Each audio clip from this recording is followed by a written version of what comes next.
So very warm good evening to all friends. आज हम boiling point देखते हैं। ये केमिस्ट्री का एक बहुत ही इंपॉर्टेंट टॉपिक है और खासकर कि +2 केमिस्ट्री में सॉल्युबिलिटी चैप्टर के अंदर ही आता है। इसके ऊपर अच्छे खासे क्वेश्चन एनसीईआरटी और सीबीएसई दोनों में ही आ जाते हैं। तो देखते हैं क्या है। Boiling point, temperature at which vapour pressure becomes equal to atmospheric pressure.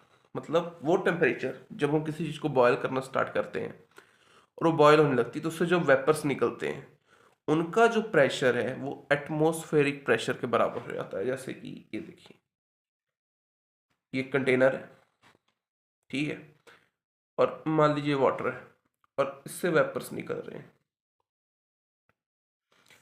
और यहाँ पर इन्होंने अपना एक प्रेशर बना के रखा है, दैट इज वेपर प्रेशर। और ये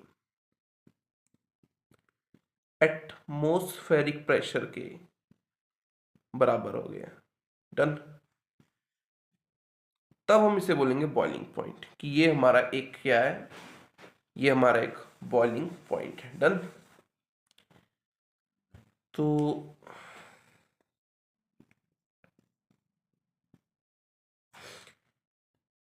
किसी भी चीज के बॉइलिंग पॉइंट को टीबी से डिनोट करते हैं, ठीक है। TB that is the boiling point directly proportional to small m. Small m क्या होता है, हमने प्रीवियस लेक्चर्स में देखा था। Small m is molality. Okay, molality is denoted by small m. अब अगर हम यहाँ पर डायरेक्टली प्रोपोर्शनल यानी प्रोपोर्शनैलिटी का साइन हटाते हैं तो हमें एक कांस्टेंट लगाना पड़ेगा। तो हमारे पास बॉइलिंग कांस्टेंट आएगा, दैट इज के बी मल्टीप्लाई विथ मोलैलिटी। और के बी जो है इसको आप बॉइलिंग कांस्टेंट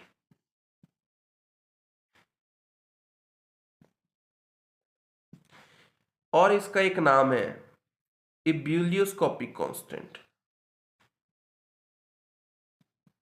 डन। कौन सा कांस्टेंट? इब्यूलियोस्कोपिक कांस्टेंट के बी, दैट इज और बॉइलिंग कांस्टेंट। डन। क्लियर करके लिख देता हूं। TB is equal to K B multiply with molality. और मोलैलिटी को किस तरह लिख सकते हैं इसमें? टीबी अपॉन के बी। डन। ये फॉर्मूले हमारे टिप्स पे होने चाहिए, फर्स्ट सेकंड। और इसको कैसे लिख सकते हैं? TB is equal to K B multiply with molality. Molality किसके इक्वल होती है? That is number of moles of solute upon weight of solvent in gram multiply with 1000। Done. और number of moles of solute किसके बराबर होते हैं? Number of moles of solute होते हैं गिवन वेट, जो हमारे पास किसी भी चीज का गिवन वेट होता है, अपॉन मॉलिक्यूलर वेट। कौन सा वेट? Molecular weight. तो आप मोलैलिटी को एक और तरीके से लिख सकते हैं, वो क्या है? Molality is equal to given weight. Given weight को हम क्या बोल सकते हैं इसमें? That is or W1। ये काम करते हैं, इसको स्मॉल w लिख लेते हैं, ठीक है। W upon molecular weight upon what?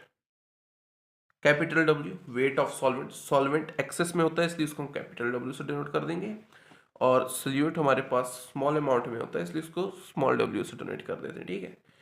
Multiply with 1000। तो kb का फॉर्म, tb का फॉर्मूला क्या आएगा? kb multiply with what? 1000 multiply with small w upon molarity. Not, this is not molarity, that is molecular weight. Okay, multiply with what? Capital W। अब इसमें इस फॉर्मूले में Kb जो है वो बॉइलिंग कांस्टेंट है, इसकी वैल्यू हमें क्वेश्चन में गिवन होती है। देन स्मॉल w जो है वो है weight of solute. Capital W weight of solvent and m molecular weight.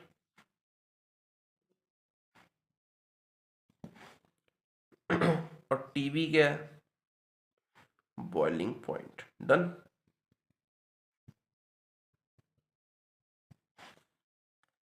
Okay, thanks friends.